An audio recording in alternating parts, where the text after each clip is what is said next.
Hey, sweetheart. I'm here at my mom's place, and things are not looking good.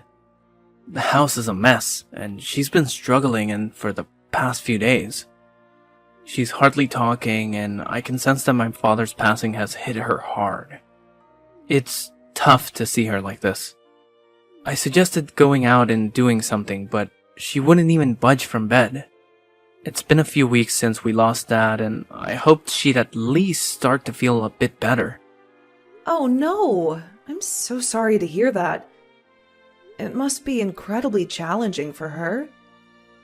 Maybe I can whip up something hearty and bring it over? We can all share a meal together. I'm sure it'll help alleviate some of her loneliness. Yeah, I appreciate you suggesting that. The idea of reducing her loneliness has been on my mind. I've actually been contemplating asking Mom to stay with us for a little while, just until she starts feeling better. Besides, having her around might help with keeping her mind off things.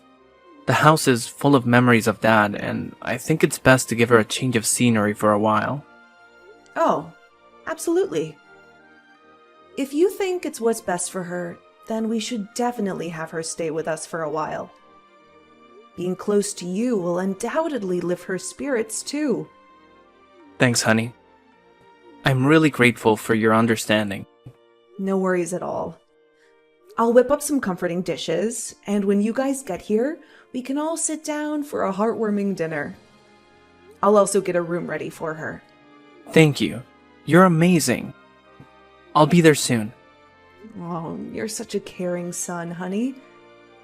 I'm so glad you're willing to take care of your mom and make her feel better. Hey Lillian, I need you to help me buy something. Hi, Sandra. Yeah, sure. Do you need anything from the grocery store? I'll get it for you when I pass by the store soon. Yes, Lillian. I need you to buy me caviar from the store at Greenwood Street. One my husband used to go to. Just mention his name and they will know what it's for. Remember, I don't want the one in the brown tin because they're cheaper and not something my taste buds would like. I want you to get the one in a small blue tin that is my favorite caviar. I want you to get 3 of them alongside some freshly baked bread. Remember, just a blue tin, as it's the only one that would suit my taste buds. Anything else you buy will go into the trash. I'm sorry to ask, but may I know how much this caviar would normally cost? They sound extremely pricey. They're around $250 for one tin. 3 of them, please. $250? I'm sorry, Sandra, but I'm afraid I can't afford to spend that much money on caviar. Me and Mikey are saving money up for the baby. And we're planning to renovate the baby's room before he's born, too. Are you saying that you won't buy me caviar then? Do you have any idea how much I've been wanting them? Are you joking with me? Is this how you treat your mother-in-law? No, it's not like that. I'd be more than happy to get you whatever you like. It's just, caviar is a little bit too expensive for my budget. We don't have that much money. Even Mikey is struggling with his business. Oh, what a sad life I'm living. My husband, who I love dearly, who can take care of me so wonderfully, has passed away and nobody seems to care. My poor son is married to someone who can't even think of me as her own mother and buy me the things that I want. My wonderful husband brings me home caviar every week, and we would eat it together for breakfast and laugh together watching the television. Oh, how I miss my husband. God, oh God, why is my life so difficult? I can't even get anything to remind me of my husband anymore. Because my daughter-in-law can't even afford it. Why didn't God just take me away instead of him? He was a good man. He deserves to live. I should be the one who died. Sandra, I'm so sorry. I don't know that it was something that you and your husband used to do. I didn't mean to make you feel this way. Oh, please don't say that. Michael needs you. He can't lose you after losing his father. I'm so sorry I made you feel this way. Look, let me see what I can do. Perhaps I can push certain plans for the baby. Don't worry about it. Would it be okay for me to purchase only one? Do you not get it, Lillian? 3 is the right number. My husband would bring 3 packs per week for us to eat. Why are you trying to ruin a tradition? Just because he's dead doesn't mean I should forget about it. No, that's really not what I meant, Sandra. Don't worry. I'll try to see what I can do and get you the caviar. I'll see you at home. You better come back with those. Or else, what is the point of me living in this house if it only brings me nothing but misery?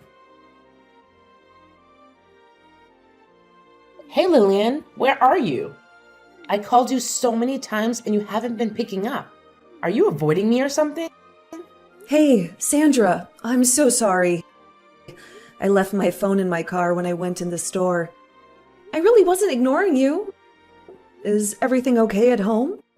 Is there anything that you want me to bring home? I can bring home some lunch and we can eat together. If you haven't had anything yet for lunch.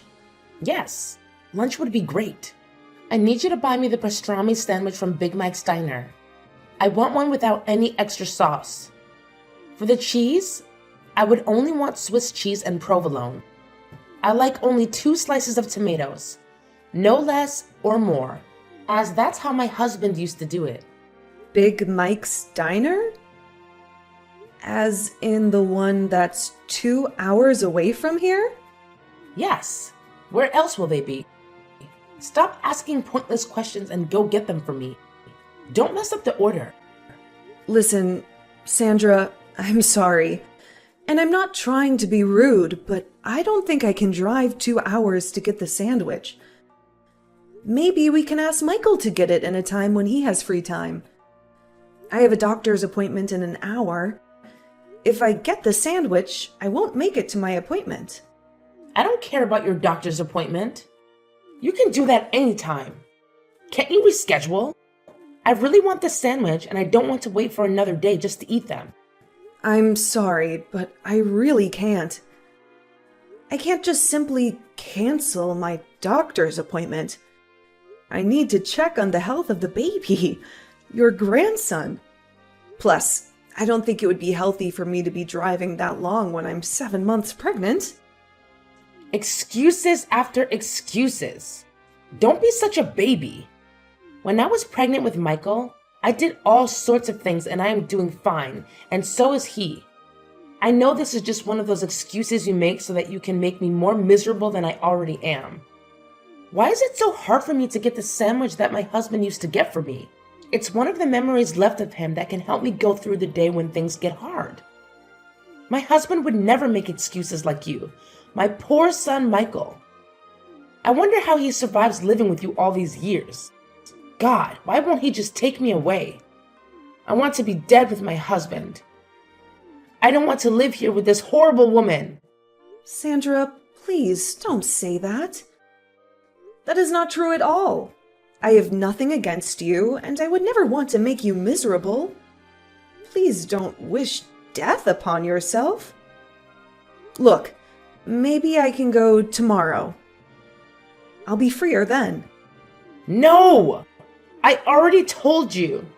I want it today. I've been thinking about it non-stop today. Are you trying to torture me by making me wait another day? My husband would never make me wait for things I really want.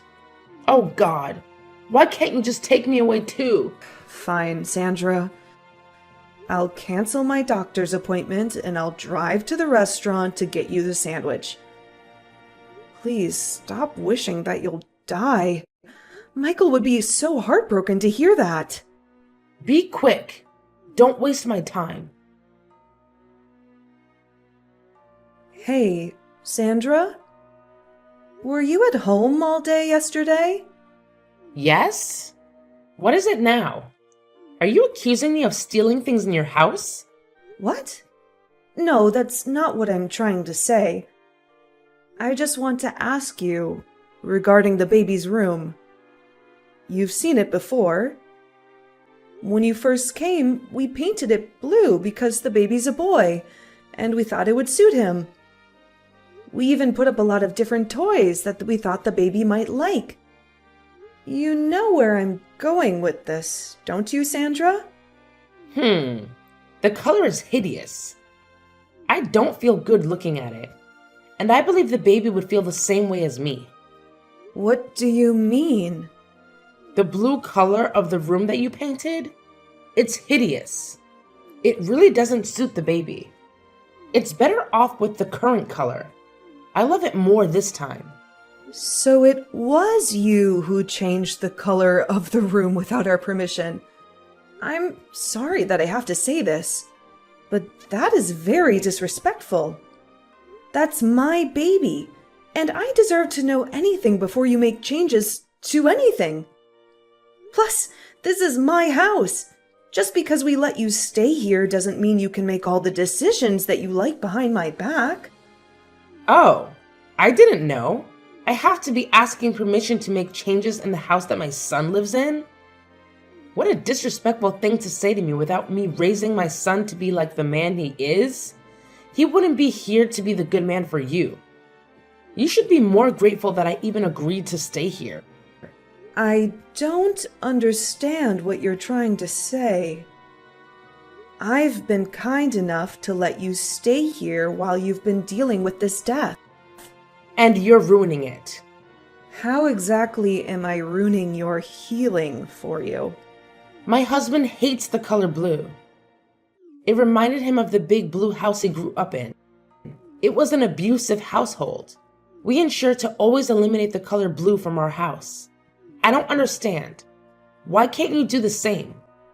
Look, I'm really sorry about what he went through, and I understand how it could be hard for him. But I still don't think it's right for you to apply the same rules to my house. It's not fair to me. Fairness? Is that all you care about? You think the world is fair when my husband is taken from me?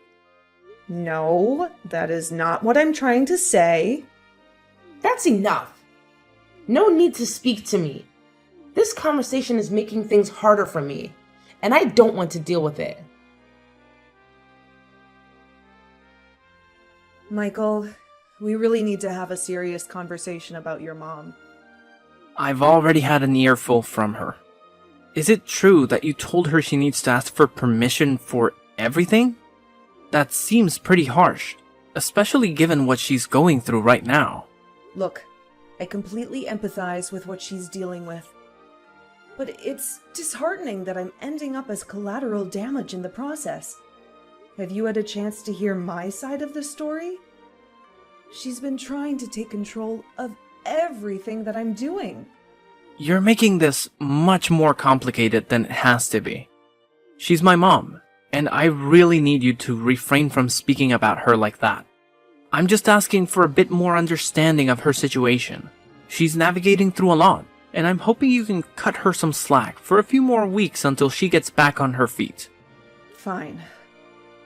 I'll do it for you and out of respect. But I hope you realize the challenges I'm facing in all of this.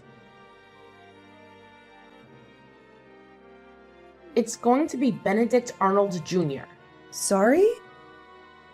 What are you referring to, Sandra? The child, of course. What? Are you talking about my baby?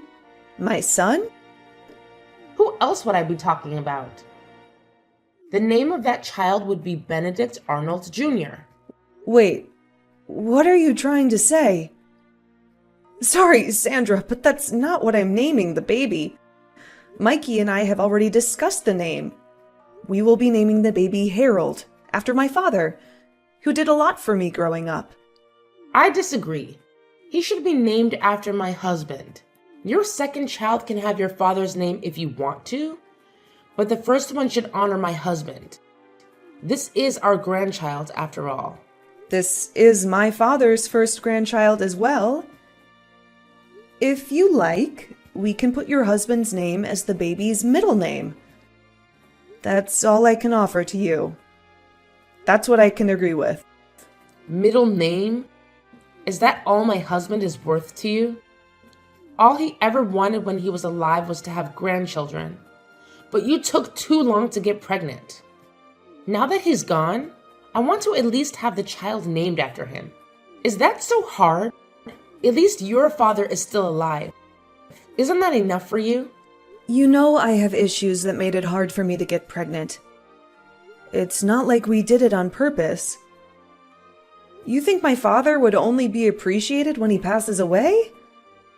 I'm sorry, but it's not possible. I will not change the name of the baby just because you asked me to. You have no say. How rude of you to speak to me that way. Michael will know about this. You are being super disrespectful. That's not a way to speak to your mother-in-law. You know I'm still grieving. Sandra, I understand you're grieving. But my decision about the baby's name is not up for negotiation. We can discuss this calmly and find a compromise. But disrespectful accusations won't help anyone. What did you do now, Lillian? My mom just called me crying. Did she tell you what happened? Is it another made-up story on how I'm the villain who disrespected her and her grieving period? I already told you not to speak about my mom that way. When will you learn? Your mom tried changing the baby's name. She wants to name him after your father. We agreed we would name him after my father. Why is it such a big deal? Just change the name to Benedict Arnold Jr. as she asks. We will name the second child with your father's name. Isn't that easier than arguing non-stop? Are you kidding me? So you just stick to whatever your mom has to say? I told you, she's going through a hard time. She's trying to hold on to as many pieces of memories as she can of my father as much as possible. You won't understand. Why? Because my father is still alive, and therefore I should never appreciate him, and I should only care for yours because he's already passed? Let's be real. You never really cared about your father anyway when he was alive. Are you expecting me to do the same? How dare you say that to me? You're being overdramatic. How could you disrespect your mother-in-law just because you want things to go your way? Of course I want things to go my way. This is my child. I'm done talking to you. Unless you calm down and come to your senses, then don't speak to me. Gladly. I will be in the labor room with you since that is my grandchild. I love to be the first to hold it as well. I'm telling you this now so you won't come up with excuses later or about your planning. Just like when I asked you to change the name. Sorry, Sandra, but I can't let you in the labor room with me. It's going to be a very vulnerable moment for me. So I would prefer to have my mother and my husband in it instead. You'll be able to see the baby after he's born. How could you? I am the child's grandmother. I deserve to be there to see it. You don't get to kick me out. Sorry, Sandra, but I really won't be able to let you in. I'm not comfortable with having you in it. I prefer to have my own mother. I know what this is all about. You're still hating on me because of what happened. Look, Sandra, I don't care about those anymore. I forgive you for changing the baby's room, for making me do things that are too hard for pregnant women, and for trying to change the name of the baby. I want to give birth without all this negativity. Oh no, it's not that. You're mad at me because your husband loves me more than he loves you. What? I never thought about it that way. Of course you did. You've always been the jealous kind. You are always so visibly upset that he would choose me over you. He loves me more than anything. He's your son. It doesn't matter how much he loves you. His life will always be with me. What are you trying to say? No! He's always going to be mine. You stole him from me. And now you're stealing my grandson from me. I will never let you do that. You're out of your mind. I hope he divorces you. You're a selfish bitch. What the heck is wrong with you? You made my mom cry again. What did I even do wrong? Your mother is obsessed with you and our baby. What the heck does that even mean? You're losing your mind, Lillian. I'm carrying our child. And I've been so stressed since your mom came to live with us. And the hell that she put me through. You never cared. You always sided with her, even though it's obvious that she was wrong. How dare you? She's going through a lot. Enough with that bullshit. None of you guys cared that much about your father when he was alive. I was the only one who visited him. Your mother hated him. Why are you pretending like you don't know that? Don't you dare speak about my parents that way. They were in love. They were perfect together. You are out of your mind. How dare you? You don't belong in this house. No one should disrespect my parents that way. That's it. I'm done with you. We're getting a divorce. I will gladly leave this house if it means I don't have to deal with you or your mom anymore. What are you even doing? Moving all your things into my house and locking me out? You don't deserve to even step your dirty feet in here. Come back and take all your things with you. Sorry, you mean my house? Can you please stop trying to open the door? Or else I'm going to have to call the police on you. Please leave. Are you out of your freaking mind? This is the house that my husband and I have been living in forever. It's my house now that he's dead. Get out and let me in. How do you even have the key? You thief. Oh, you must have not heard. Heard what? Get out. Your husband wrote to me on his will that once he passed, this house would be passed down to me. You don't get a cent of his money. You can stop pretending now, Sandra. You never cared for him. You were abusive to him. You even brainwashed Michael to hate him. Initially, I thought it was guilt that changed you, but I figured it out. It was all an act. You don't care that he died. You only care about his money. What? That's impossible. Why would he give it to you and not me? That's ridiculous. Is it though? I took care of him like he was my own father. I cared for him more than you and Michael did. Oh, that poor guy. He died knowing that you are all going to be chasing his money. If you have any issues with the will, please contact his lawyer. They will explain everything to you. But for now, please leave me alone and leave my property. Or else I'll call the police on you. Wait! No. Lillian, listen. It wasn't an act. I do care for him. I care for you too. You're the best daughter-in-law. I'm sorry for everything. I knew you would say this. Enough! And leave my property. The police are on their way. Honey, I'm really sorry. How did I ever miss this? You are just like your mother. Even your apology disgusts me. It's all about money, isn't it? No! You know how much I love you. My mother, she got into me. But I know better now. I know better now too. I know not to trust someone like you and your mother. Leave. A few weeks after that, the divorce between Lillian and Michael is finalized. Lillian was able to get full custody of her baby, and she was also able to live comfortably, thanks to inheritance that her father-in-law passed down to her. On the other hand, Sandra was still in disbelief that her husband didn't pass anything to her because of his will. She even tried breaking into the house a few times, but was caught by police.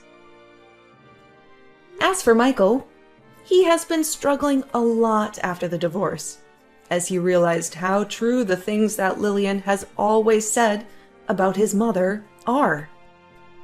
But yet, he is still stuck with her, as she has nowhere to live. Both grew to hate each other and blame each other for the misfortune.